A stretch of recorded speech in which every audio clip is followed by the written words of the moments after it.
మిల్లెట్స్తో నేను చేసిన రెండో వంట కొర్రలతో ఇడ్లీలు. ఇవి చాలా మెత్తగా అండ్ సాఫ్ట్గా ఉండడమే కాకుండా వీటిలో బి విటమిన్స్ అండ్ ఫైబర్ ఎక్కువగా ఉంటాయి. ప్రాసెస్లోకి వెళ్తే 2 గ్లాసుల మినపప్పుకి 4 గ్లాసులు కొర్రలు యాడ్ చేసుకొని రెండింటిని నీట్గా వాష్ చేసి వాటర్ యాడ్ చేసి మినిమం 6 to 8 అవర్స్ నానబెట్టండి. 8 అవర్స్ తర్వాత మిక్సీలో వేసి ఫైన్గా గ్రైండ్ చేయండి. ఇప్పుడు మొత్తం ఒకసారి మిక్స్ చేసి ఓవర్ నైట్ ఫర్మెంట్ చేయండి. మార్నింగ్కి చూస్తే పిండి బాగా పొంగిపోయి ఉంటుంది.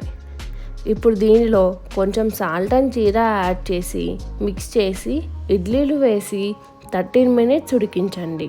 ఇడ్లీలు రెడీ అయిపోతాయి.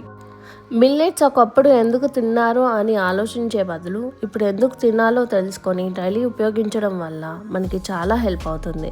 మిల్లెట్స్ గురించి ఇన్ఫర్మేషన్ కావాలి అన్నా లేదా రెసిపీస్ కావాలి అన్నా నా ఛానల్ని ఫాలో అవ్వండి. Thanks for watching.